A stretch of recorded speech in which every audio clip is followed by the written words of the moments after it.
Hey, Don. Hey, Jacob. What's in your bag? What's in your wallet? No. No. No.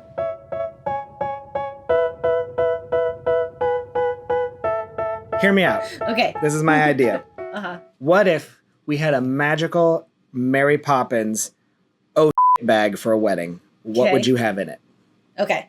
That I can do. Does that make sense? Thank you for some Okay. parameters. So, again, this is like everything that could go wrong went wrong, and we could literally just pull out stuff from a bag. Mm-hmm. What would we put in it?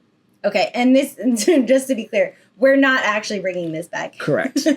But this is a good list for like future couples. If you want to make your own bag like this, or if you're a planner, like we just physically do not have the capacity to bring all this with us, but we wish we could. And really, these are all things that have gone wrong. Yeah. That, like, if we had this, it would have helped. Yes. But as a photographer, my bag is already big enough. Yes. I'm already like, Yeah. People are always like, can I help you? So this is our official photography bag. No, Bag wedding of secrets. bag of secrets. Wedding day. It's not Harry Potter. Harry Potter and the wedding bag of secrets. It's pretty good.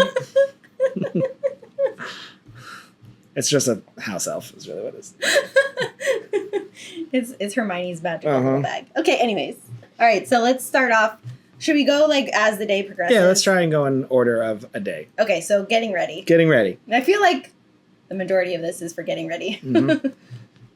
All right, so what would you bring? Right off the bat, boutonniere pins for groom's boots. Mm-hmm. And I'm talking multiple different sizes and thickness. Because I swear you get these giant flowers and the florist gave you one pin that's this big. Or sometimes you get the very tiny flower with a pin that's like a steak. You're like, okay, it's going to hurt. Urgh. Right into the heart. Yes. Yeah. Or you only get one pin and it's per a very boutonniere, heavy. And then the boutonniere is like the stems are fake and you can't actually get the pin through in the right spot and then it bends. Very sexual. Sorry. Continue. And then the pin bends and then you can't use it again. Yeah. Because it's bent. So. Yeah. Multiple pins of sizes and girths. Correct. What else? Okay, along similar lines, safety pins. Yeah. So it could be for a number of things. It could be for like my wedding on Saturday. Mom's bra strap kept falling out, and I was like, "Well, if it's not staying, just safety pin it on the inside underneath your dress." So bring a new bra. No, what I'm saying, you could use safety pins for a million things. Everything. You could use it to bustle if the bustle points break. All sorts of things. Bridesmaids' dresses staying in place where they're supposed to. Along with that, I would also say a sewing kit. Because I've been on weddings where we have I didn't, but like Stephanie sewed a bridesmaid's dress back together. I did one where Samantha did too. She sewed her in completely because the zipper broke. Yep. I don't know that I could do it myself, but What else you got? Okay, so a crochet hook. Crochet hook. Normally, I'll be honest. Explain how. So when brides have buttons on the back of the dress, they're very small elastics that you have to like pull across to go over the button, right? And everyone has artificial nails on, and then they can't grasp the little loop, or they're too nervous to pull it too hard and that they're going to break it. And it takes a long time if you have 100 buttons. Yeah. So, you can use a crochet hook to like pick up the loop and loop it around. Most of the time, if we have buttons, I let whoever is doing them do them for a little bit for pictures, and then I just go in because I can do them pretty fast. But yeah, crochet hook is a good little tool for that. Or, you could use a bobby pin for that. That was my next one. Lots of bobby pins. Those things, especially for hair, for veils, it always seems like they're like, oh, it's fine. I'm like, it's never fine. Please put more. Please just bobby pin it in. More bobby. Especially when they're heavy. Yeah. Yeah. Or I shouldn't say heavy. When they have something on the bottom of them, like the veils, then the weight is, if the wind catches it, it's going to take it out of your head. I was joking about this, but one time I was doing a portrait session in Epcot in Italy. Oh, yeah. And the stage. And they got a little, you know how that time can become a wind tunnel every once in a while? Yeah. And this veil, ripped off her head and shot, I kid you not, 100 feet in the air, like straight up. And then it went boom that way. And we couldn't find it. Like, it was gone. I want to know who did find it. I know. And what they thought. Some third shift, custodials are like, what? They probably just left it. It's probably still there. I guarantee you it's in a tree somewhere. Okay. What else you got? So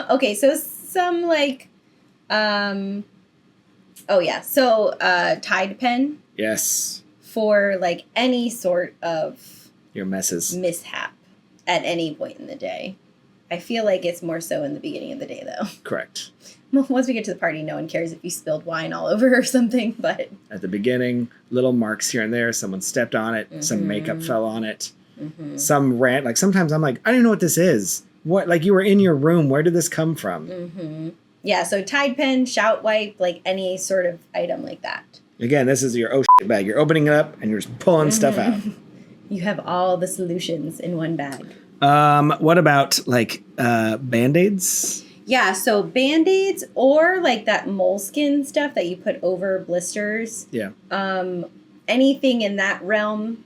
Band-Aids are normally for like shoe issues. Yeah. Usually those pop up around the ceremony. After the ceremony, the bride starts her feet. The first time she's put on these heels, her feet are killing her. It's hot, so her feet are swollen. I would also put in a few like hygiene items. Okay. So deodorant, like a spray deodorant in particular. Yeah, you stink. So that, because I've had times where multiple people have forgotten to bring their deodorant because like they're not in their regular routine and all that. Feminine hygiene products, had that happen a lot. For your feminine messes? In the middle, not mine. Oh, okay. In the middle of, getting ready, the bride suddenly needs things that she was not anticipating. And then there was one other, and then sunscreen. I think there are some like invisible sticks on the market now that probably would be good, but I've had several lately where I'm just like, please put something on. You're in direct sun for 8 hours. Yeah, it makes me so nervous. I would also go along scissors. A lot of stray loose ends here, things that need to be cut, tags. Some of those tags on dresses are I can't rip them off. If I rip them off, I will rip the dress off. Or rip my skin. Correct. Yeah. And not even just the tags, but like the hanger straps. Extra straps, yep. A lot of the dresses lately have been where it's like a nude, what am I trying to say? Like the... Yes, what are you trying to say? it's like a lace panel on the side or a mesh panel on the side or something. And then we can't get the string hidden. Because you see it come down the sides. Yeah, you can see it come down the sides. And you can't get it hidden out of sight. And then it's like, well, do you want to see it all day or in every single picture? Or do you want to just cut them out? So if not, Jacob's coming in there and fixing it every time. And you don't want that. Yeah, especially when like the only place would be to put it in there. What a job we have. What a job. Yikes. You should talk about this one too, because this affects you. Fashion tape. What's fashion tape? So it's just tape that you would put on like on your skin and then you would use it to adhere the dress to you, normally at booby the top, tape. Basically. But it's normally like along the top line of the dress to like keep it held where it's supposed to be. But those are definitely things we see a lot of times when the bridesmaids are getting ready. You hear it. Like you're with the bride, like her mom's like buttoning her up, but you hear bridesmaids be like, does anyone got any tape? Does anyone have any covers? Yeah, it is amazing how few people ever try on their dress with the undergarments that they're going to use that day. Or lack of undergarments. So I'm often being asked, like, how see-through is this? Can you see all of this? Should I go without it? What should I do? And I'm like, I don't know what to tell you. We see it all. Yeah. Another one that I think for getting ready too is a wooden hanger. Oh, yes. I just said that on a wedding the other day. Like, I think I might just start carrying around one with me because It's so like the dress photo just gets ruined when Yeah. you're on like a plastic hanger or like the only hanger they have is a hot pink one or something. They come with those plastic hangers. You know, even some of the bridal stores have some nice. They're still plastic at the end of the day because they're still making 1,000 of them. But yeah, a wooden hanger. And to go with that, maybe I'll start bringing some command strips so I can put like the command strip hook. Yeah, put it somewhere and hang the dress anywhere because it's sometimes really hard to find a good spot to hang a dress. Yeah, so it's crazy it's literally part of the new trends in hotel rooms. They're like so much sleeker looking. There's literally no surface that you can hook a hanger onto. Like normally the go-to was like the track where the drapes were or something. You could like they're not there. Nope. A windowsill ledge, like crown molding. Yep. Nope. No. A door frame with crown molding around the door frame. Nope. Even like the headrest or not the headrest, Headboard. the headboard. Like they used to be now Notched. they're like all flush to the wall and you Yeah. can't do anything. So what about for the men in getting ready? There are a few things. Some things that I've seen a lot are missing pocket squares. So just some fabric. I mean, you don't have to just a piece of triangle fabric and a Just black like a or black, white. yeah. Again, this is open the bag. Right. I'm not providing this. No, it's just ideas. Yeah. But pocket squares, cufflinks. A lot of guys will get these shirts that they didn't realize are the non-button shirts and they don't have cufflinks. Yeah. And they normally, like the rental places, give them, but sometimes it's missing. Unfortunately, you're telling me Men's Warehouse misses stuff? Because that doesn't seem like them. My favorite. Shout out to our sponsor, Men's Warehouse. My favorite instances like that, though, are when Men's Warehouse has mixed up whose is whose. Yeah. And like, I had one wedding. I was going to get the groom ready, and he comes out with his shirt and pants on, and the shirt sleeve is like here. Meanwhile, there's a 14-foot tall groomsman that is like, something's wrong. Yeah. It was like the father of the bride and the groom, their suits got mixed up and they were not anywhere close to the same size. And of course they weren't both in the same building at the same time. So yeah. I would also go with dress socks. Every once in a while, it's the same thing. It's usually you've rented everything and something's missing. Black dress socks. Just open up your Mary Poppins bag. Here's some black socks at you. Okay. I think anything else for getting ready? What about like makeup stuff? Well, I was going to say one other thing. This is like as the day progresses, you might find that blotting paper is helpful if like the bride or bridesmaids, if anyone's getting like oily, and actually it might even be good for the men too because they didn't put any makeup on. No. Some blotting paper. Now we're in Florida, so once you start sweating, It's blotting over. paper is useless, but maybe also like a hand towel that people can just like blot the a sweat nice off. hand towel that's not scraggly Yeah. and doesn't leave. And doesn't get used for other things. Just like a face towel to blot off all the sweat. My groom the other day, he was a genius. He had a cooler bag filled with ice with towels in it to use to like cool himself because we were outside. Is he single? Because I want to marry him. And he was like, yeah, I have this dry towel and then I have a bag full of cold wet towels. And I was like, you're so smart. Was he a big guy? No. Oh, that's a big guy move. No, he was like super trim and fit. But yeah, he just knew what was going to be happening to him by having a wedding at Paradise Cove. Well, speaking of hot, though, I have now discovered, too, that extra water bottles. I've had 2 weddings this month where I had to give the bride my personal insulated water bottle. I hadn't even drank from it yet that I just have because they were going to die and pass out if I did not give it to them. Of course, then after that, I was just like... Now I will perish. Yeah, so now I don't get water, but I can handle it. Yeah. I've been doing this long enough. But yeah, twice. I'm like, what is going on here? I know. I had to like pause what I was doing at my wedding the other day. I'm talking like pale in the face, like you can tell all the color has drained out. They start getting wobbly. I was like, sit down, drink this water. Yep. Wild. I mean, it's hot. It's Florida. Stop having outdoor weddings in Florida. Man, yes, please. I had too many this week. Okay, so speaking of sun and heat. Sunglasses? Sunglasses. I actually always have a groomsman photo where they like, can we do a photo with our sunglasses? And there's one dum-dum who doesn't have his sunglasses. Yeah. And I end up giving him like my Ray-Bans. So like if you Is could that just, how you lost your Ray-Bans? probably. The groomsman has them somewhere. But yeah, in our crap bag, we pull out, here's some cheap sunglasses.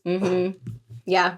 Because it is. It's always like the majority of them have it. And then normally when that happens, because I don't have any they can borrow, we make the groom go without. Yeah. So it makes sense for him to be the odd man out. What about so like getting into the ceremony, we have ceremony stuff. Something I notice all the time is the rings have nowhere to go. They either don't have a box or a pillow. So having, like I said, pulling out our crap bag and here's a ring pillow for the ring bearer. Here's a cute box, just a wooden box with the rings. Yeah. Something if the best man doesn't want to have like a little pocket to store them in. Yes. Especially if you have kids doing it. Taking the or rings. Dogs. Or dogs. Yeah. The dog's your officiant. It's like an Air Bud episode. To clarify for everybody, I had a freelance wedding, and in the notes it said their dog was the officiant, along with a human officiant. Which I was excited. I was excited too. I thought I was going to have like a new thing to talk about, but no, the dog was just the ring bearer. Father Bud. But then the couple never told anyone that the rings were actually in the little box on the dog's collar. So mid-ceremony. Well, I think it was because the dog was Protestant and the couple was Jewish, so I think that's why he couldn't be the officiant. He wasn't ordained and. Yeah, that must it was a big mix-up. That must be it. Otherwise, he would have done it. For sure. What about Flower Girl? Oh, yeah. And then like a basket and maybe a bag of like fake petals or real petals. Well, you see that a lot where the flower girl either like has lost the basket or they didn't bring the basket, but she has petals. So sometimes she's just like holding them coming down the aisle, or vice versa. They got the basket and they forgot to get petals, even fake petals. Yeah. Or if the kids are young enough, if they're just not going to participate and you need to pass it off to someone else, and then maybe that basket gets lost and you're going to have like one of the groomsmen do it, Flower girl supplies. Maybe also, I'm not gonna say that. That's too far into what we should provide. Reminder, we're not providing any of this. But these are things that normally get lost that you might recommend. So moving into like staying with ceremony time, I feel like right after ceremony is when the bride's feet are starting to hurt real bad. Big time. And what often happens is like there's a bag that's going from the getting ready space straight to the reception, and her comfortable shoes are in there. And if we're nowhere near the reception, she can't change shoes. Open up our bag. Flip-flops. Yeah. Or big fluffy sandals. Just something that's going to make your feet feel real nice. Yeah, because they're not going to feel nice in a lot of the heels that people wear for ceremonies. I'm going to say this now, but it kind of applies to everything. But you'd be surprised how many times for a unity candle, for a memorial candle, no one has brought a lighter. Also could be used for sparklers at the end of the night as well, that people forget the lighter's there. But it's an overall lighter that, all of a sudden they're like, well, how are we going to light the candles? Yep. I was thinking too, like pens or markers for a guest book. Yeah. That gets forgotten a lot. I've also had them not have a pen for signing the marriage license. Sometimes they do it right after the ceremony, even later. Luckily, I have a pen in my little side pouch, but it's not even, it's just a Disney, it says Walt Disney World on it. Yeah. But like, you could maybe pull out a nice pen of your Mary Poppins bag. And I've also had couples where like one or both of them haven't written down their vows yet, or like they have a book to write it in, but it's on their phone and they need to write it, or they haven't written anything and they need paper and pen. Just bring out the vow book. I mean, this is our bag. That's it's true. Magical bag. Vow books. Just little notebooks. Yeah. Okay, so then moving into reception. Reception, I feel like between the DJ and there's not in the venue providing a lot of stuff. There's not a lot of stuff that gets missed in a venue that like you would, can't pull out a chair. I mean, yes, it's very possible. But I do see a lot of they forget cake cutting utensils. So I would definitely be able to pull out a little cake cutting set, the knife, the serving tray. Right. There you go. Yep. All right. Do we have anything else for reception?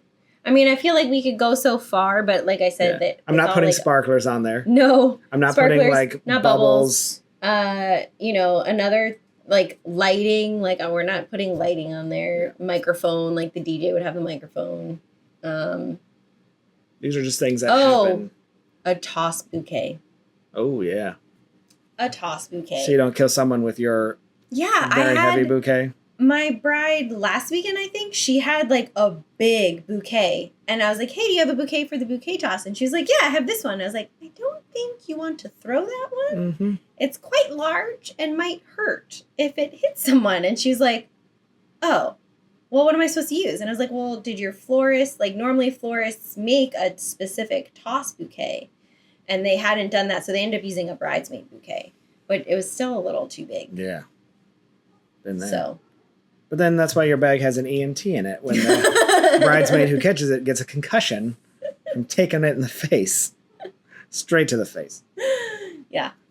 Yeah, toss bouquet for sure. Extra rings when they forget the rings. I mean, I had one wedding where they used the ring bearer pillow had fake rings on them. Yeah. For like display. Like, assuming you're going to have the best man actually hold the rings in their jacket and then the kid is just going to walk the pillow down with fake rings. They used the fake rings. You know what going back to reception, but like a lot of people forget their cake toppers. Oh, uh-huh. So just one that the cheap one that says like maybe like Mr. and Mrs. or something. Just a backup cake topper. Mm-hmm. If they want it, because that seems to get forgotten a lot. Yeah, that's true. I'm trying to think of anything else. I mean, there's a lot. There are other things that we've had forgot. I guess table numbers. Like we've had that happen where they have a big chart for who's going to be at what table, but then there's nothing on the table matching what's on the sign. So at this point in Magic Band, we could just pull out an entire table. Yeah, right. Tablecloth. Yeah. Napkins. Sweetheart table. Just pull it out. There you go. Sorry, we forgot it. I will say sometimes I wish I could fix this, but I can't. Is when they have the couple at the sweetheart table sit in like a cute couch, like a cute little love seat, but then the love seat is so low. They're down here and the table's up here. And then that never fails. That's the one where they have like a big floral arrangement at the front of their table and you just see. All right, guys, sit up tall for me. Sorry. And I have to get up on a ladder to shoot down on them. Why doesn't anyone else see this before it happens? And it's not like they're going to sit on it. So it's not comfortable because they barely get to sit on it. Yeah. They'll sit on it for 10 minutes. And if anything, it's more uncomfortable because they're eating Yeah. Posture is right on. Yeah. Yeah, I think it's pretty good. Anything else we missed? Yeah, what would you put? Comments. What would you put in your bag? Bag. It's okay. It's called the Mary Poppins bag. The wedding day. Mary Poppins bag. Please say it one more time so I can bleep it out. The wedding day, Mary Poppins. Anyways. We're going to get copyright strike on that one, I'm for sure. What did you shoot this week? What did I shoot this week? First thing is we had a mini. Oh, yeah. We were together again. We were together. We did you did some mini sessions. Yes. That I assisted you with. Mm-hmm. We had done some test ones earlier. We talked about this a few weeks ago where we did some tests. Well, this was the actual thing. Mm-hmm. And then we ended up liking the studio so much, we recorded a podcast there. We did. Which you have already seen. Yes. We haven't edited it. Not in real time. We have not edited that yet. But by the time you're seeing this, you'll have seen that. You will have seen that. So you're like, oh, you guys got a cool studio. Nope. Although we are inspired to see if we can transform this space. We're just lacking the funds. Jacob wants big couches. I had a company bought out Epcot. They bought out Epcot. So Epcot closed at 5:30, and by 7 o'clock they had the entire park to themselves. And it was like 12,000 people, which you're like, wow, that's a lot of people. An entire park with every ride open and all the lands open in Epcot is not a lot of people. Yeah, I was there that day as a guest. And we were wondering what was going on because we pulled in and it said park closed at 5:30. So they even had a band. They had the Zach Brown band perform at the American Gardens Theater. They had, I think they had like 30 characters that you could meet and greet through all the countries. Like every country had the character that you would, you know, represent them with. And then, of course, like I said, all the major rides open. I mean, Epcot doesn't have very many rides right now anyway, so. But, you know, your Guardians, your Mission Space, Soarin', Nemo. I want to know how many people actually ride Mission Space anymore, because I have never seen the wait time above 15 minutes. I don't think, I mean, yeah. I don't know. And it's like off on its own. Especially with Test Track closed right now. Yeah. All right, so I did that. Then I had a very weird like double day on Saturday where I had an elopement at Lou Gardens, and dear God was it hot. And that's one of the ones where I had to provide the bride my water, my personal water, because she was dying. And so it was only 2 hours. Oh, okay. It was always kind of stressed me out a little bit because there's no getting ready, there's no nothing, and then like you're meeting to start like the first time you're seeing both of them sometimes is them coming down the aisle. So I found, you know, I met the groom first and we talked, but like the bride, the first time seeing her, just coming down the aisle. We have a wedding coming up. We do? Actually, no, not yet. I'm waiting for them to confirm. Oh. But if we do book it, it'll be like that. But it's a still like ceremony through the whole reception, but they don't want to start before the ceremony starts. So yeah. So, but it was a quick 2 hours. They got married. We did some family photos and then a couple photos, and then it was bye. Bye. And then I went to your second half of a graduation party where you had photographed the actual graduation, and then I photographed the party. Because that's all we do is just overlap each other. Yes. It's to the point now that the planner that did that event, she's the one that contacted me about it, and she's like, you or Jacob is fine. Like, as long as we get one of them. Replaceable. So started with the mini sessions, and then I had one of our friends, Jaime, he had a wedding at Paradise Cove. Shout out Jaime. And his entire family works those with him. Like, he's lead shooter, his wife is second shooter, then his son is videographer, and his daughter is like second videographer / assistant to everybody. You can do that? And get on it, Jacob. But he had a conflict with a different job earlier in the day that he was going to miss the first 2 hours of the wedding, which was basically just getting ready, first look, and formals. And then he got there in time for the ceremony. So I was just there for those first 2 hours, but we were at Paradise Cove, and it was 98 degrees on Tuesday. I love that band. Shout out Nick Lachey. Yeah. I wish that was what I was talking about. Such good abs. Guess where the couple was from? UK. Oh, Florida. Orlando. They're from the United States. Tennessee. Alaska. They were from Alaska. So this is the first time they've ever seen sun. I was with the groom, and he's like, yeah, where we live, it doesn't get above 50 degrees. And I was like, then why are you here? And he's like, oh, my wife wanted to get married somewhere with palm trees. And I was like, the palm trees are still here in January, dude. Yeah. They don't go away. So I was legitimately just very nervous, because that meant no one who was there. It wasn't just the couple from Alaska, everyone. That meant no one who was there actually knew what signs to look for if they were experiencing heat exhaustion. So I was like walking around telling anyone who would listen to me, like, please keep an eye on them, because I mean, I left, so I don't know what happened, but they all died. I was so nervous for them. And the groom and groomsmen were in these like thick, I don't know what material it was, but like thick double-breasted suit jackets. Were they at least dark? No. They were tan. You're going to see. I know. Well, I was back at Paradise Cove on Saturday for a full wedding, and the groom was in a light gray suit. Just in my, that's going to be, we're going to put that in our photography secrets at some point. Yes. Because same thing on my 2 hours, my 2 hours outdoor wedding, they were like, even mom was wearing like a peach dress and sweat right here. And you're just like, you're going to take that out, right? And you're like, I'll try my best. Yeah, the one that I covered for Jaime, the first 2 hours, we did the first look with the bride and her dad. And as soon as they hugged, he came away and he had like sweat print on his whole body, like anywhere they touched when they hugged. It was bad. But yeah, the reason, so if you're not familiar with Paradise Cove, it is a 100% outdoor venue. The only air-conditioned spaces are the getting ready rooms, which you leave after like 40 minutes, and then you're outside the entire rest of the time. Even the reception is covered. It's a covered pavilion. But outdoors. But it's outdoors. No AC. Yeah. So... Couple of fans. Couple of big giant fans. But still. But that's it. Yeah. So I was back there on Saturday for a full day wedding, and we had a little bit of a break because a storm kept rolling. It was like circling around us. So we were getting that's a tornado. Bits and pieces of it. That's not a storm. Well, the winds actually did feel very scary. The not what's it called? Not the arch, but like whatever Gazebo. They stand under to get married was not anchored down. And the winds were so bad. It came and crashed down right behind the videographer and me. Like, I was out of the path, but the videographer, I mean, it was like this close to hitting her.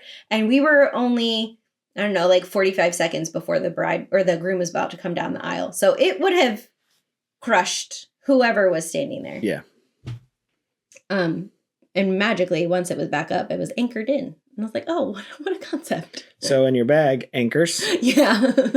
Okay. Things to stake stuff down. In our oh shit bag, we got anchors. And then I skipped over this, but I also had headshots for an engineering firm in Maitland.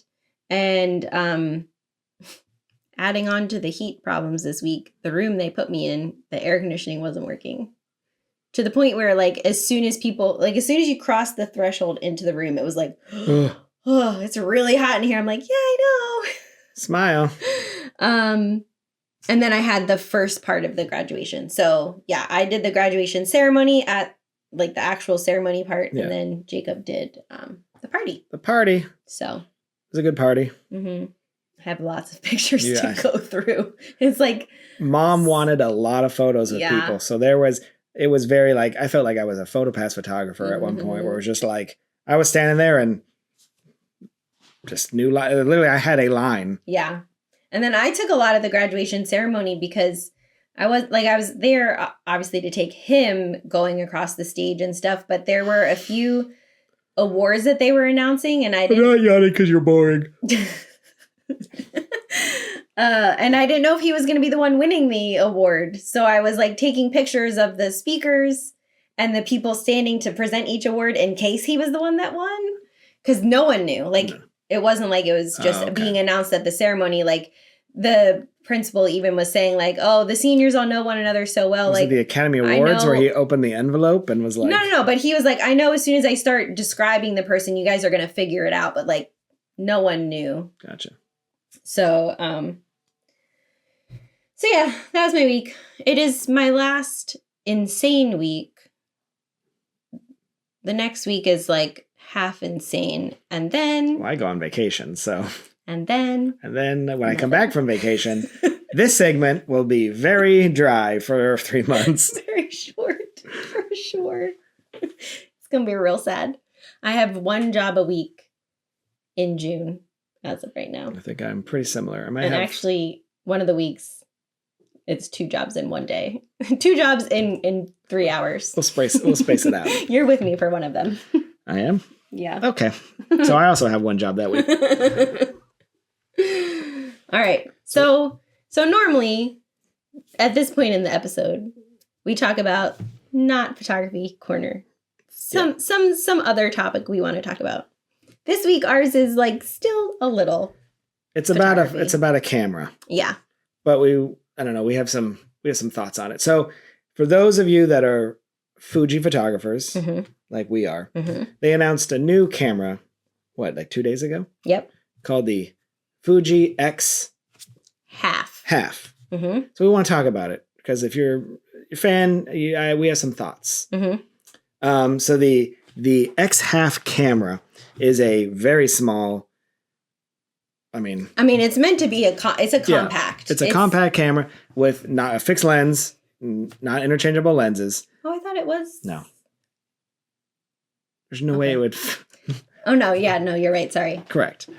But the way they're selling it though is it's almost a film camera that's digital. It has a very small vertical sensor. So it shoots, what, 3x4? 3x4. 3x4 vertically, though. Mm-hmm. And it's only like a 15 meg sensor, isn't it? Like it's something very tiny. Well,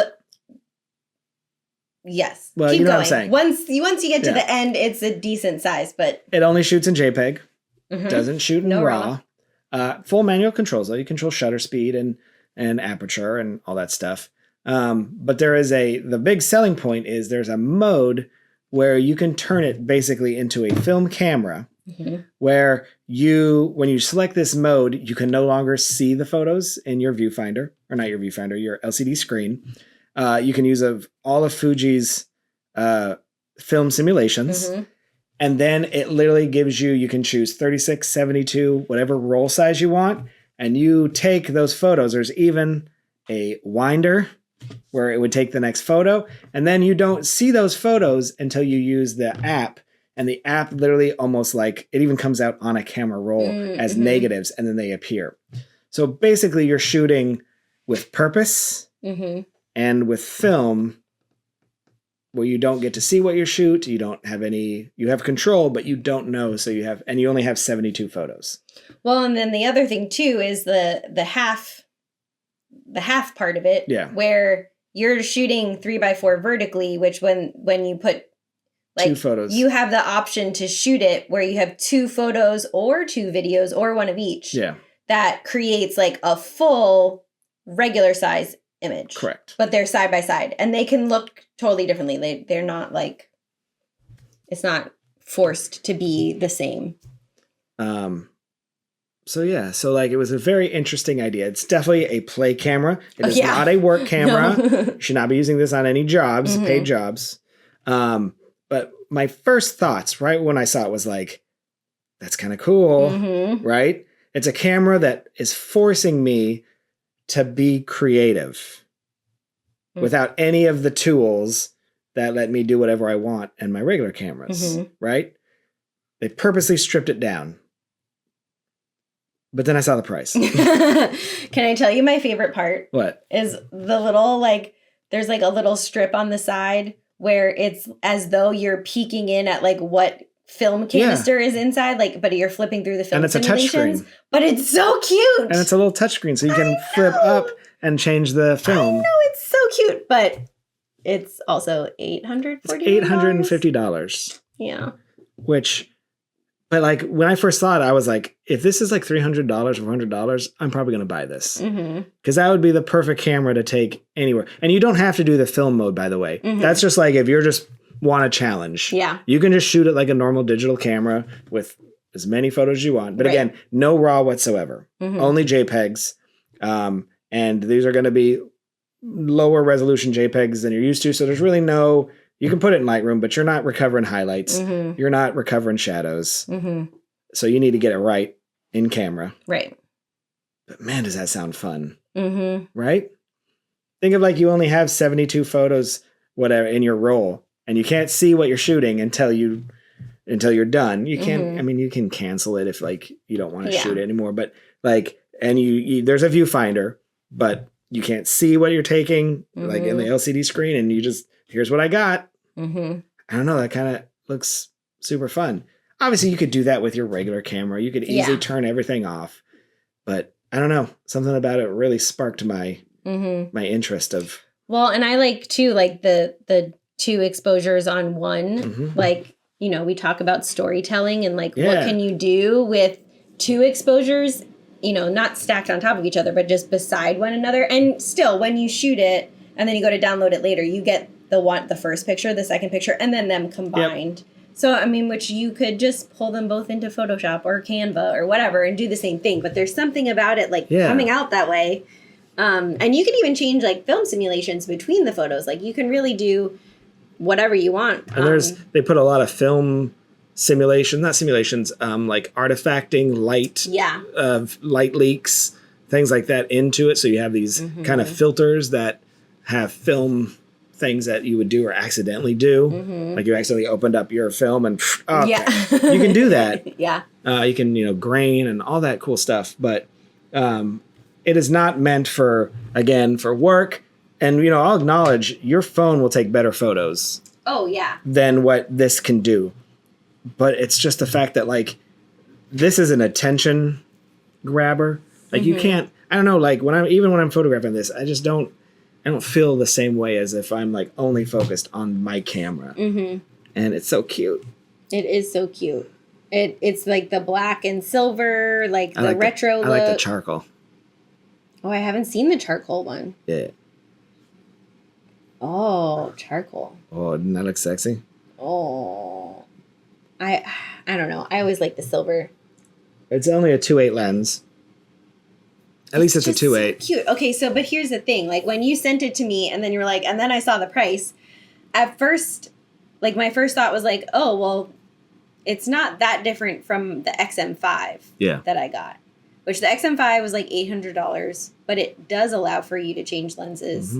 And it's way higher quality, bigger sensor. You could do 6.2K video, like so much. But it does also have the option to shoot vertical even when your camera is horizontal, which I think that's why this is going to go, like, this is going to be the next thing Fuji has that is sold out for 2 years. Yeah. I mean, if you're a hipster, this comes with your official... like when you get into the hipster, with your membership, they're like, here's your X-half camera. Yeah, you're right. If it were cheaper, I probably would also. It's just so cute. But honestly, like, I would rather take that to Epcot and just see what I get. And that's the thing is, like, even if you don't get anything, there's something about the way it looks. Oh, is that No, that's the aperture. The aperture ring? Yeah. It's not. You think your 50 to 140 is going to fit on there? No. On a 14 meg sensor? When I watched the Pal to Tech video, and I thought he was saying something about putting the lens on. No. It is a fixed lens. It's already a top seller. It's not even out yet. Oh, when does it come out? I know they just announced it, but... June 17th. At least that's when B&H says they're gonna ship it, at least. Can I tell you a quick funny B&H story? No, you may not. Have we shared your B&H saga? No, it's going to be for another time. Okay. Well, just know that there is a saga. Once they're no longer our sponsor, then we can. But one of my friends was at the B&H in New York this weekend, and he got the newer version of the 27 millimeter. Who? My friend Rick. Oh, Rick Farrow? No. Oh. He got so tiny, the newer weather-resistant version of the 27 millimeter, which I have, the older version. But that newer version is always sold out, and he finally spotted it and picked it up. He has the XT50. And so I was like, he's like, have you ever been to that store? Like, it's so cool. You need to check it out next time you're in New York. And I was like, no, I'm sorry. I'm boycotting B&H. And he's like, what? Why? And so I told him, like, an abridged version. You don't have to boycott them for me. Of your story. And then he's like, oh, no, should I return my lens? Is there something wrong? And I was like, no, I'm sure it's fine. I've bought plenty of things from them. You don't have to boycott them for me. It's my own personal battle. I usually shop at Adorama anyway. It's probably owned by the same people. I have been to that store before I had beef with them. And, like, it's very cool, but it's also kind of like, it's a little too much. And it's definitely one of those stores where they've built, like, they kept buying it. So it's like you got floors that go up and then back down. And it's like a little Willy Wonka thing going on. And they got these tracks of gear that go through. It's, I don't know. It was a little... The thing is, when I go into a camera store, like, I have a specific area I'm going to anyway. But I would like to go to some of those big stores. Colonial Photo is the biggest one here that I've been to. And it's not that big.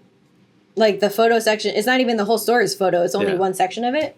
But I did go to, like, Bic Camera in Japan, which was, 7 floors. And they also sold washing machines. So... but I would like to go. This is a camera I want to play around with too. Like, this is where I would go to a expo. Like, let me feel this around a couple times. I think we should have days like that anyway. Maybe we could do that this summer. Just like have a play day. Like, either go somewhere and just you don't have to make it weird. Have you just met me? Is this our first podcast together? But like, I was talking with one of our let's do friends. it during the summer. That sounds great. But she was even saying, like, we should set up a day in a studio and just, like, play with lighting. Like Yeah. just do experiments and like try different things. Who's this friend? Lana. Shout out Lana. Yeah. That would be fun because we never get the time, I feel like, to like breathe in photography. We got a lot of time in July. We've got lots of time in July. Loads of it. Let's do it. Look at like, the little like I winder. know. I know. It's so cute. It's I'm telling you, my favorite part though is it's not in any of these pictures, but the little spot on the side where you see like when Paltatech was scrolling through those, I was like, oh my gosh, it's so fun. Like the visual representation, like it's a film canister in there. Mm-hmm. Yeah. Would you ever add film photography into your workflow, do you think? I wouldn't say no, but I would need a bigger reason for it. Mm-hmm. You know what I mean? Yeah. I just can't imagine myself. I'd rather just shoot my Fuji JPEGs and be like, yeah, it's film. Mm-hmm. Yeah. The time benefit right now is not providing. The cost would be more than because the time commitment is way too much. Yeah. Plus the film and everything, how expensive it is. Developing and everything, yeah. We watched a video last night of an at-home film developing kit that doesn't require using like a dark bag at all. Mm. It's like there's like a little canister and then there's like an inner canister that you attach the end of the film strip to and then cover it and then wind, and it unwinds it out of the film canister and into the space between the big canister and the little canister. All right. And then because it's between those two canisters, that stays covered, and then the center opens and you pour the chemicals in there and then you agitate it and it sends the chemicals around, and then you rinse and then you pull your film strip out after that and you've got developed film. Dang. I know. The guy that was testing it, he was using, I don't know a lot about film types, but he was using a Lady Gray film, which is apparently very thin, and it ripped on the second roll going into the canister, but he said he's had it rip just loading it into his camera. So like, gotcha. We did a little bit of film in school. That was the last time, besides, the old point and shoot cameras back in the day. But, I have enough to I could remember the idea of putting it through and be like, oh, I remember this. But practically, I know. It's been a long time. Should we practice? Pull out one of those. Still works, kind of. I bet it, there's nothing really that shouldn't work on him. We can take our pick. Or you could buy this $850 camera for my case. Yeah. Well, as soon as we can afford swivel chairs and microphones. First. Then we can buy this. Then we'll buy this. Yeah. It will go on the company credit card. Yeah. Sign up for our Patreon so we can buy this. Thank you. We don't have a Patreon. We don't have Patreon. Okay, bye. Okay. I'm leaving. Bye. Let's go get a bag.